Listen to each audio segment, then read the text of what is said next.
Absently, as he clambered off the wing, William glanced at the line of flower-shaped wax stains that had been stitched along the side of the drake he'd just dismounted.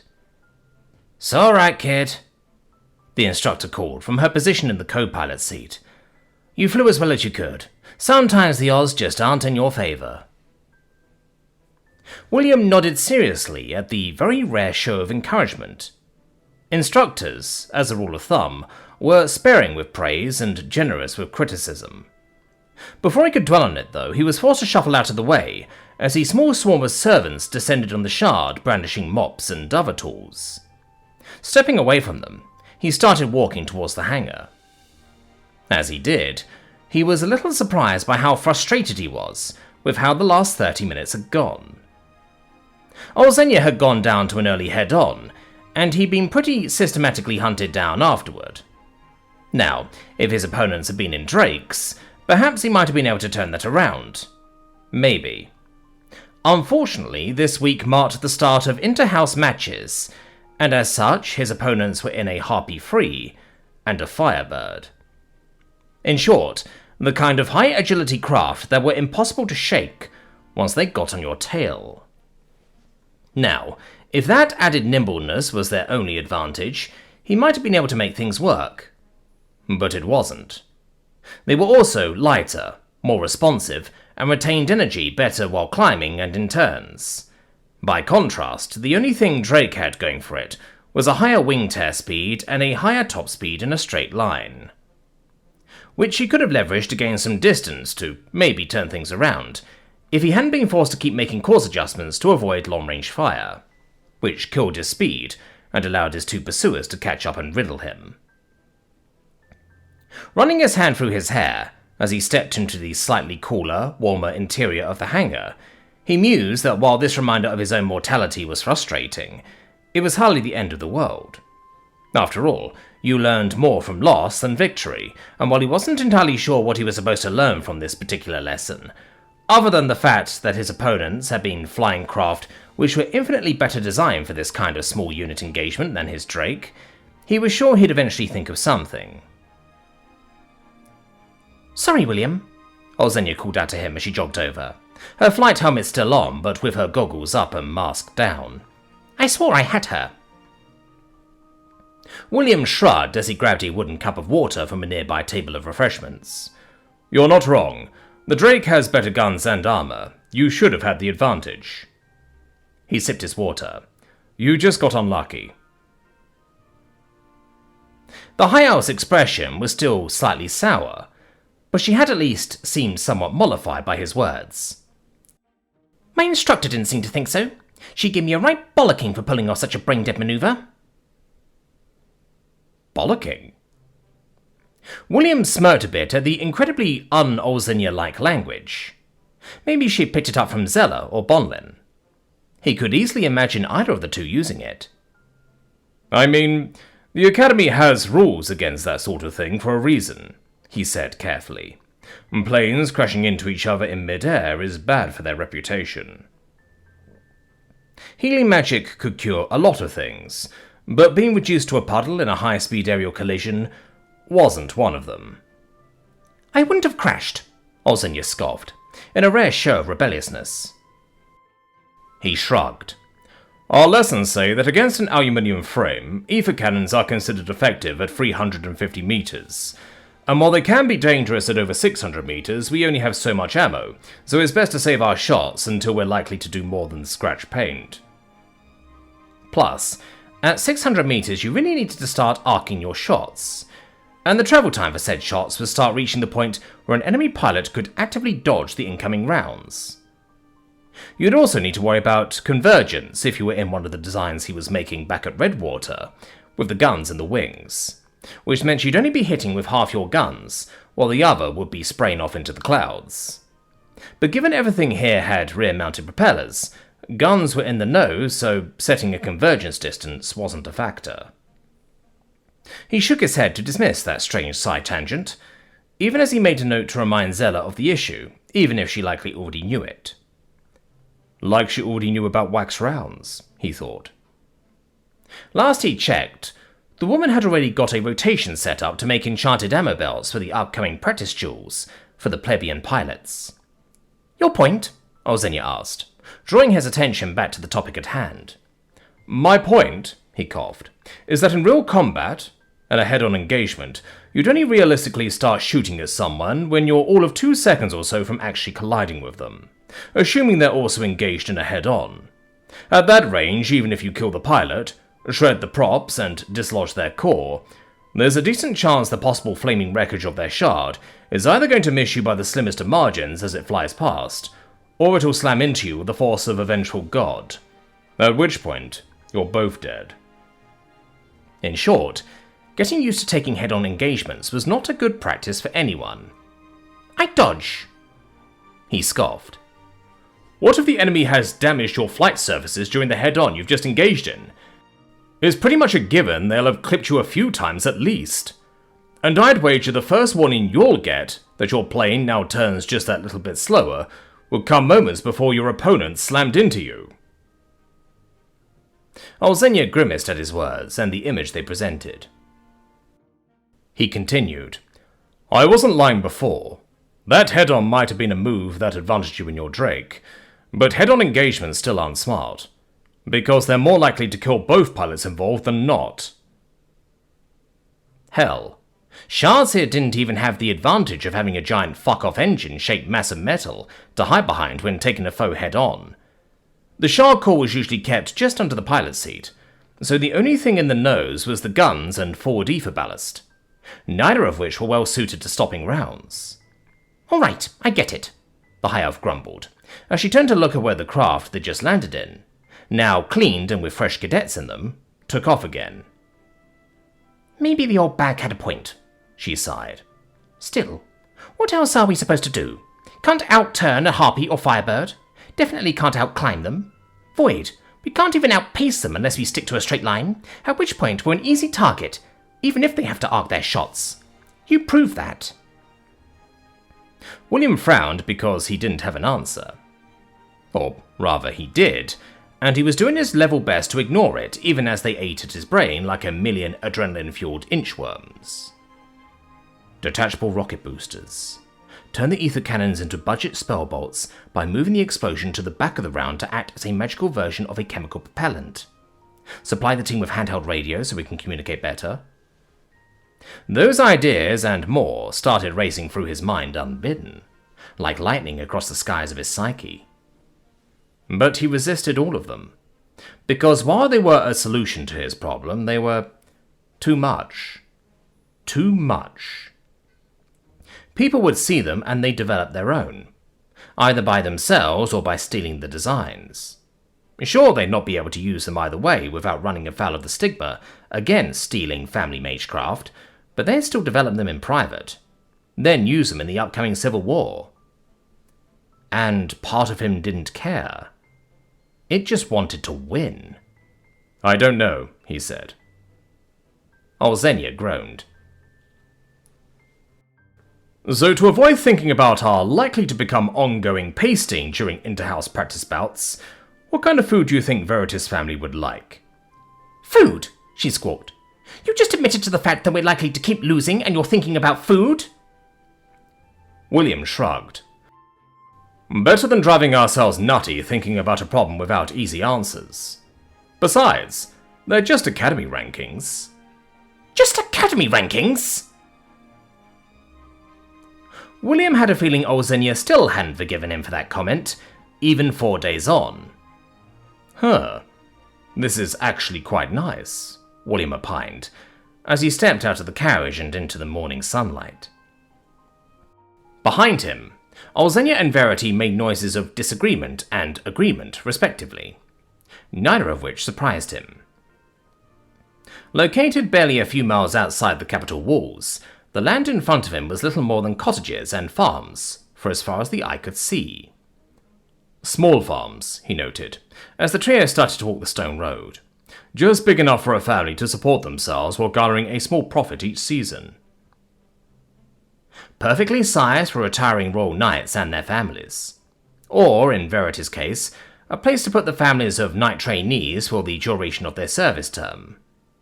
Assuming she both graduated and survived the entirety of her service, the land given to her family on a temporary basis would become hers in full. It was a very Roman approach to military service and compensation, but with a few unpleasant caveats. For one thing, the land wouldn't be Verity's permanently. It would belong to her family for no more than 3 generations, at which point said family better have produced another mage capable of garnering a knighthood, or they were out on their ass.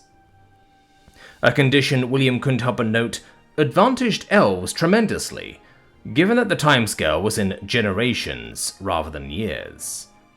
3 generations of elves could span 300 to 500 years. 3 generations of orcs, humans or dwarfs, might only take less than 100. And half-elves varied, depending on which direction their blood was thickest. In short, this system, while ostensibly a form of social mobility, served to favour the nation's ruling caste most of all. Just one structural issue amongst many William intended to solve, once he had enough power to do so. "I know, right?" Verity opined loudly, as she practically jogged in place. "Though, I'm sure the spot you picked out for my family will be just as nice, William." He smiled. Nicer. Or at least bigger. He could do bigger. Nicer was subjective. For one thing, the land around Redwater wasn't too kind to crops. The ground was too tough. Hence why most of the industry prior to his arrival had been in mining, hunting, and sheep. He could provide sheep. And if Verity's family were farmers, then surely they'd be able to figure out sheep. Nicer, eh? Orsenia murmured, as she came up behind them. Is that a promise you're making to everyone who enters your service? Ah. He'd been somewhat curious as to why Orsenia had offered to come along.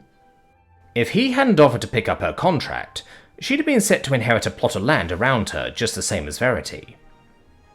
And while said land was definitely a step up for a former slave, it was something of a step down for a noble daughter, even if she was something like sixth in the line of succession. It is, he assured the elf. We can discuss it in more detail once we get back to my estate if you want. Maybe tour around the territory to find something that appeals to you both. Both girls nodded with varying levels of eagerness. William made a mental note to speak with Zella on the subject, given she had a similar deal with him. He had no idea where it was, but he knew she owned a plot of land on his territory, given to her when she was installed as interim governess. Technically, he could revoke it at some point, given said land was granted by the crown rather than him, prior to his instatement as count. At which point, the crown would be obligated to reimburse her said land from an estate here. Ironically, she and Verity could end up switching places. Not that that would ever happen. Zella was simply too competent for him to lose, and regardless of her former affiliations, Zella had made it clear through her actions and words that she was loyal to the Redwater, and by extension him, beyond them. Loyalty he was hoping to strengthen before long. He'd had an idea in that direction, but he needed to air it out with Griffith first. And the twins, he supposed. Walking down the road, the trio passed workers labouring in the fields, as Verity led them in the direction of her home.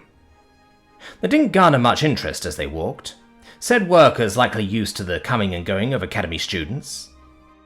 Indeed, it wasn't impossible some of the older women William could see might well have been academy students once upon a time. To that end, it wasn't long before they found themselves before a set of otherwise nondescript wooden doors, the noise from within giving no doubt as to the presence of occupants. Verity said hesitantly, a feeling that had only grown the closer and closer they got to her home. I'm sorry if my family is, It was clear she was searching for something to describe them with, and coming up short. It's fine, Verity. He patted her on the arm. I'm sure if they're anything like you, I'll love them. He knew those were the wrong words to use the moment they left his mouth, given the way the orc flushed deeply. Ah well, there was nothing he could do about it now. Instead of clearing up the subtle misunderstanding, he turned to rap 3 times against the wooden door. It didn't take long for someone to answer. the sound of his knocking translating beyond whatever bedlam was occurring within the small cottage. Though it's not really that small, is it? He thought, as someone started to open the door. Huge families in this world means big houses. The cottage was only small by the standards of this world, and that couldn't have been made more evident as the door opened, and William came face to face with no less than 4 sets of eyes. "Verity?" The slightly frazzled orcish woman standing there said, the 3 green-skinned children literally gripping her skirts, remaining silent. "What are you?" "Oh." "Hey, Ma," Verity said sheepishly. "I'm back for the weekend, and I brought friends. This is Olzenia and William." The first syllable of his name had barely left the girl's mouth before Verity's mother, though clearly not biologically, given the older woman's short stature for an orc, was taking a knee, her other hand forcing her children to do likewise, her flour-coated brown dress brushing across the floor. "My lord, my, greatest apologies for not saying hello with all the, proper courtesies and stuff." She was clearly floundering in both surprise and attempt to speak properly. And if William hadn't already spent 19 years in this world, that might have discomforted him. As it was, he was used to it. "It's not a problem at all, ma'am," he said softly, making sure to smile. "Please don't feel the need to stand on the usual courtesies. I'm not here today as Lord Redwater, but as a student and friend of your daughter." He knew better than to try and throw out social convention. Instead, he found it was usually better to reframe his position when talking to his social lesser. "The woman said, as she glanced over at her daughter, who looked faintly mortified. "If that's so, then please let me welcome you to our home. We don't have much, but anything you might wish to have that is ours we can offer. It's only suitable repayment for the kindness you've shown our daughter." She paused as she carefully clambered to her feet, pulling up the youngest child with her before hastily adding, "And to you as well, young lady." Olzenia, who'd been slightly annoyed at being ignored in favour of him, nodded. Not that she could complain. Theoretically, she held the same rank as Verity right now, though only in theory, whereas he was a titled lord. Sighing, Verity stepped forward, absently ruffling one of the younger girl's hair as she did so. "Well, you heard Aunt Franny. Please come in. Grab a seat at the table in the room on the left, and I'll start gathering the family." The old woman, caught somewhere between wanting to reprimand her daughter and glancing nervously at him, had her eyes widen at her lord-daughter's words. "Family?" Smiling as comfortably as he could, William refused to take the final step across the house's threshold quite yet. "Just so. While I'd normally need no excuse to want to visit a teammate's lovely family, on this occasion there's a topic I'd like to discuss with the clan as a whole." The woman started to pale. Who knew what kind of scenarios flashing across her mind? Before Verity took pity on her and gently grabbed her arm. "It's fine, Ma. It's a good thing, I promise." That, at least, seemed to calm the woman some, trusting her daughter finally making headway against her panic at the thought of hosting a ranking noble. If you say so, your, lordship." Amused a little at the way the youngest child was gazing at him with wide eyes, William just nodded as he turned to the woman. "Lordship is fine, but Count William or Lord Redwater are also perfectly acceptable." He gestured to the room Verity had indicated. "With your permission, may my teammate and I make use of your dining room?" Of course, Franny said eagerly, as she stepped back, allowing him proper entry. Nodding in thanks, William and Olzenia stepped inside. The interior of Verity's home was homely, or at least those were William's thoughts as he strode towards the dining room. For all that they'd not been here long, they'd clearly made it their own. Various knickknacks, tools, and rustic toys were strewn about the place, but not in a way that suggested untidiness, merely a result of the place being lived in. Everything seemed both worn but well cared for in a way he respected. In short, it was exactly the sort of home he imagined a girl like Verity growing up in. "A lot of chairs," Ozenia noted idly, as she took a seat at the frankly massive table dominating the center of the room. You're an elf, and a noble besides, William said back quietly, more than aware of the curious eyes even now gathering in the doorway. More young and older kids. The elf considered her words for a moment, before nodding as if that was a sufficient explanation. Which, admittedly, it was. William didn't know whether there was magic involved, a lack of interest on the part of elven males, or just low fertility on the part of the elven race, but by and large, elves didn't reproduce all that fast.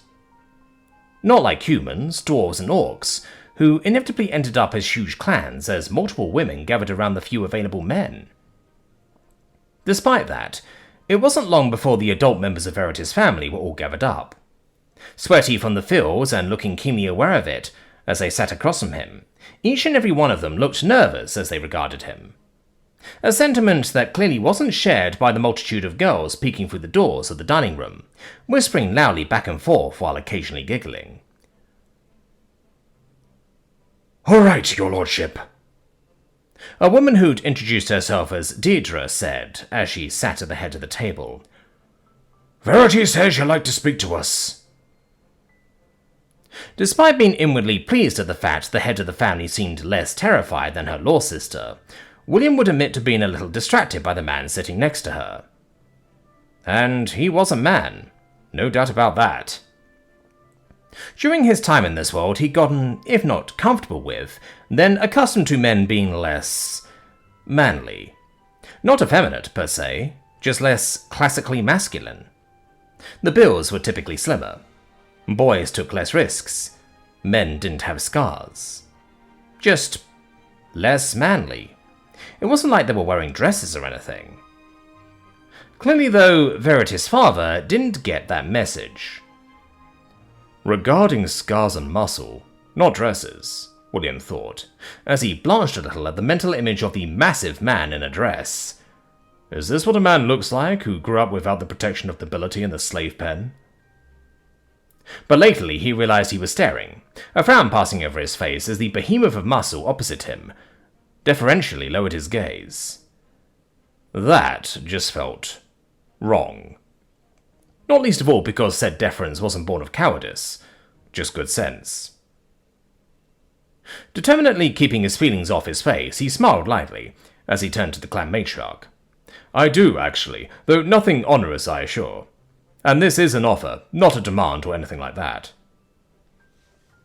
Some of the tension seemed to bleed out of the room at his words, but that wasn't to say Deirdre or her sister-wives relaxed fully. We understand. Right, well, I suppose I'll just come out and say it. I was hoping to buy out Verity's contract with the Crown, he said simply. In doing so, I'd be obligated to provide her with an estate of similar quality to this, or better, somewhere within my own territory. And I can assure you, it will be better. In return, once she graduated, she would come to serve me in a similar capacity to what she would have done the Crown. Something she's assured me is not abhorrent to her.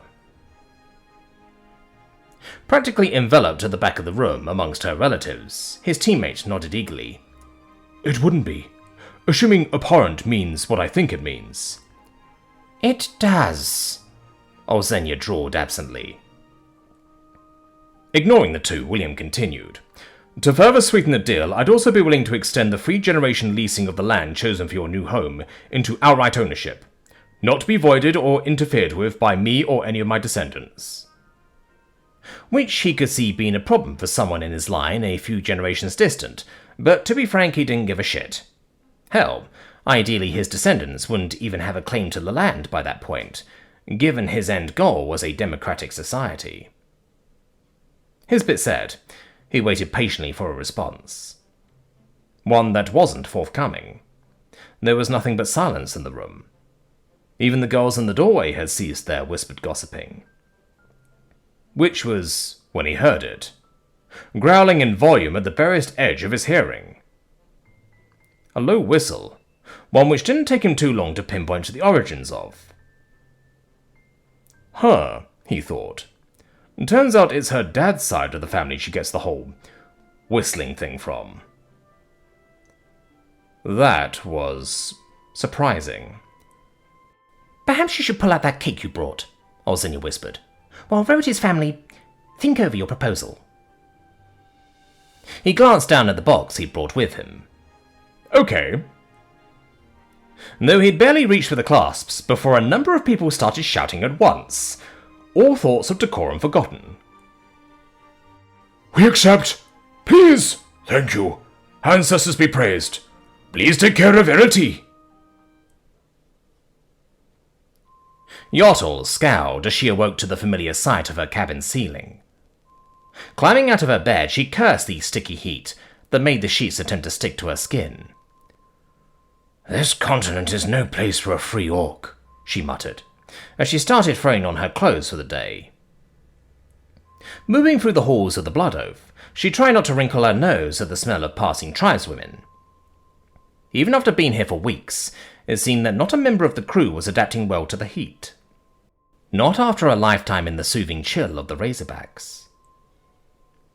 Stepping onto the bridge, she noted the relief in her second's eyes at the thought of being relieved of watch. How many attempts during the night? Yotl asked without preamble. Just the one, Olga responded. The invisible ones again, presumably, given Arca's claims of something trying to get into the screamer room, despite there being 2 orcs on the door. 2 orcs who corroborate that something they couldn't see was pulling at the handle. Anyone hurt? No, the orc shook her head. At least not from our side. Cracker claims she felt something when she lashed out with her spear, but no amount of shuffling found blood or an invisible body, so clearly says strike hit armor and the invisible spy got away. The former Navy woman chaffed. Yotl shivered at the thought of what such a foe could do if they chose to stop playing nice. Rumours had always persisted of invisible assassins back in the Razorbacks, but most considered them tall tales used to scare young pups. Now it seemed they were real, albeit not in service to humans. They know the price of truly testing us, Olga said, seeing her discomfort. They need the screamer for their scheme. Yotl nodded as she slipped into the captain's chair. We can only then hope that their interest in the Kraken Slayer remains higher than that of our screamer. More to the point, she hoped that their hosts continued to believe that she would destroy the screamer before allowing it to fall into their hands. Unfortunately, such a threat was rather all or nothing, and thus why their hosts continued to test her through their attempts to gain access to the device. Though as attempts went, this one was rather clumsy. The one involving the wood elf stuck to the outer hull had been far more inventive. It was almost enough to make her believe their liaison's paper-thin excuse that these attempts came from a multitude of rogue elements within the royal court, seeking an advantage. The end result was that Yotl and her crew of 3 orcs were in a ship essentially under siege, and that would remain the case for months more. Naturally, tempers were running high as a result of that, the heat and being so far from home. Fortunately, while Yotl couldn't leave the ship unguarded or even undermanned, she had managed to negotiate the possibility for limited shore leave for the crew. They just needed to go in shifts. Unfortunately, allowing her people some freedom from the Blood Oath had helped less than she'd hoped. Because the Blackstones took slaves but didn't keep them, nor did New Haven, there was too much risk. No, they sold them. To places like here, Yotl thought, as she glanced out the recently restored bridge windows. Outside, through the blinding sun, she could see the city of Mirahesh, westernmost city of the Lunite Khanate, and gateway to the New World. Gleaming towers and sleek-looking airships dominated the skies, while the city below was a riot of different colors, as traders from across the known and unknown world plied their trade. Humans, elves, dwarves. Some manner of fish people she had since been informed weren't wood elves, but were from some land across the sea, or under it, according to some of her other crew members who'd crossed paths with the strange scaly people. It was fascinating. It was beautiful. And it was horrifying. Because even from here she could see them. Orcish slaves working the docks in place of their elven masters, loading and unloading ships, and more still would be manning the many shops and taverns that made up the trade district. It was a stark reminder of the kind of wyvern she'd lashed herself and the blood oath to. Needless to say, enthusiasm for her plan dipped considerably, since her people had also been given that reminder. That just because these new elves weren't their usual oppressors, did not mean their hands were free of orc blood. Unfortunately, we've little choice now, Yotl thought, as she reclined in her command throne. The Empress won't let us leave. Even if we gave her the screamer, she'd kill us all to keep us from spreading it to her enemies. For better and worse, they were stuck on this path. Her only consolation was that at the end of it lay a poisoned chalice. Until then, she still needed to work with people she'd sooner have stabbed through the guts. Get some rest, Olga, Yotl said. Just be ready to take over command again when our liaison deigns to show himself. As you command, my chiefess, her second said before leaving the bridge. Watching her go, Yotl wanted to sigh. She hoped Olga got a long rest, because that would mean her own tour of the refit yards would be put off that much longer.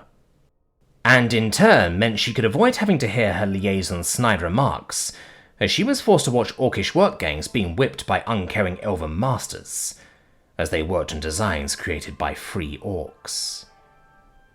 Freedom. From the Blackstones, from Lindholm, from Lunites and Solites, she murmured to herself.